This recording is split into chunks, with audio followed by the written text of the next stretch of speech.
તો વાવ વિધાનસભાને લઈને અન્ય મહત્વના સમાચાર સામે આવી રહ્યા છે, જ્યાં વાવ વિધાનસભા પેટા ચૂંટણીમાં મતદાન પૂરજોશમાં ચાલી રહ્યું છે, ત્યારે ચૂંટણીને લઈને મતદારોમાં ભારે ઉત્સાહ જોવા મળી રહ્યો છે। કોંગ્રેસ સાંસદ ગેનીબેન ઠાકોરે મતદાન કર્યું છે। આ સાથે જ ગેનીબેને મતદાન કરતા પહેલા નિરીક્ષણ કર્યું, જ્યાં અસાણા ગામ ખાતે ईवीएम मशीन खोरवाયું। અસાણા સાંસદ ગેનીબેન ઠાકોરે મુલાકાત લીધી છે અસાણામાં, કે જ્યાં સવારથી જ મતદારો લાંબી લાઈનોમાં મતદાન કરવા માટે જોવા મળ્યા। મોટી સંખ્યામાં મહિલાઓ પુરુષ બધા જ મતદાન પ્રક્રિયામાં જોડાયા હતા।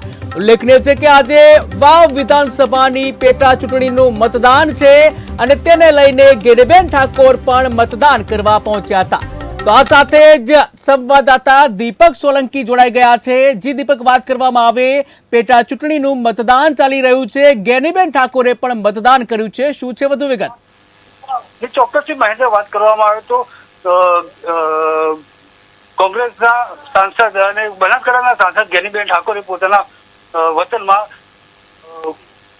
મતદાન કર્યું છે। જો કે ગેનીબેન ઠાકોરે પોતાના વતન બથાણા ગામના રાજનગર પ્રાથમિક શાળામાં ગેનીબેને મતદાન કર્યું હતું।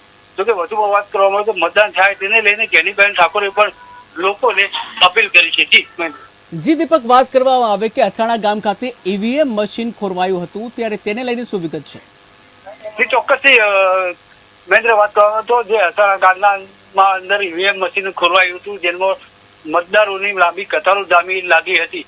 જોકે વધુમાં વાત કરવા તો મતદારોને લઈને ગેનીબેન ઠાકોરે પણ ત્યાં મુલાકાત લીધી હતી, ત્યારે તંત્ર દ્વારા ઈવીએમ મશીન ખોરવાતા તાત્કાલિક ઈવીએમ મશીન શરૂ કરવામાં આવી હતી, જેને લઈને લોકો પણ ઉત્સાહભેર મતદાન કર્યું હતું।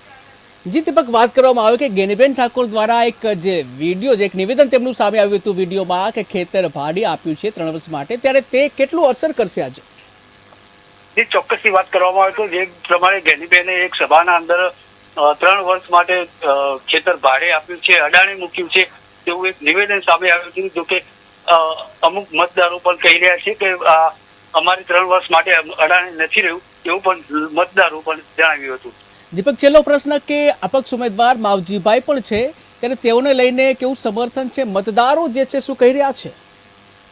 ચોક્કસથી મહેન્દ્ર, વાત કરવામાં તો જે વાવ પેટા ચૂંટણી લઈને જે ત્રિપાક્ષી જંગ જામ્યો હતો, જેમાં અપક્ષના માવજી પટેલ, કોંગ્રેસના ગુલાબસિંહ રાજપૂત અને ભાજપના સ્વરૂપજી ઠાકોર, આ ત્રણેય વચ્ચે ત્રિપાક્ષી જંગ જામ્યો હતો, જેમાં અપક્ષના ઉમેદવાર માવજી પટેલ પૂર્વ ધારાસભ્ય રહી ચૂક્યા છે, જોકે તેમનું પણ પ્રભુત્વ ધરાવે છે વાવ વિધાનસભામાં, જેને લઈને વાવ વિધાનસભામાં પણ અપક્ષના ઉમેદવાર માવજી પટેલનું પણ હાલ પ્રભુત્વ જામી રહી છે।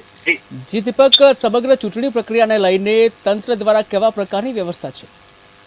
ચોક્કસથી મહેન્દ્ર, વાત કરવામાં આવે તો જે પ્રમાણે વહીવટી તંત્ર હોય કે પોલીસ તંત્ર હોય, ચૂંટણીને લઈને કોઈ હજુ કદી ઘટના ન બને તેને લઈને પોલીસ પણ સતર્ક બની છે અને પોલીસ, પીઆઈ, ડીવાયસી સહિતના કર્મચારીઓ અત્યારે તો ચૂંટણીમાં જોડાયા છે।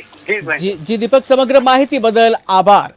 તો વાવ પેટા ચૂંટણી જે ચાલી રહી છે, વિધાનસભાની આ પેટા ચૂંટણીમાં આજે મતદાન પ્રક્રિયા ચાલી રહી છે, ત્યારે સાંસદ ગેનીબેન ઠાકોરે પણ આજે મતદાન કર્યું છે। ગેનીબેને મતદાન કરવા પહેલા નિરીક્ષણ કર્યું હતું, જ્યાં અસાણા ગામ ખાતે ઈવીએમ મશીન ખોરવાયું હતું, ત્યારે અસાણા ગામમાં સાંસદ ગેનીબેન ઠાકોર ત્યાં પહોંચ્યા હતા, જે સવારથી જ મતદારો લાંબી લાઈનમાં મતદાન કરવા માટે ઉભા હતા।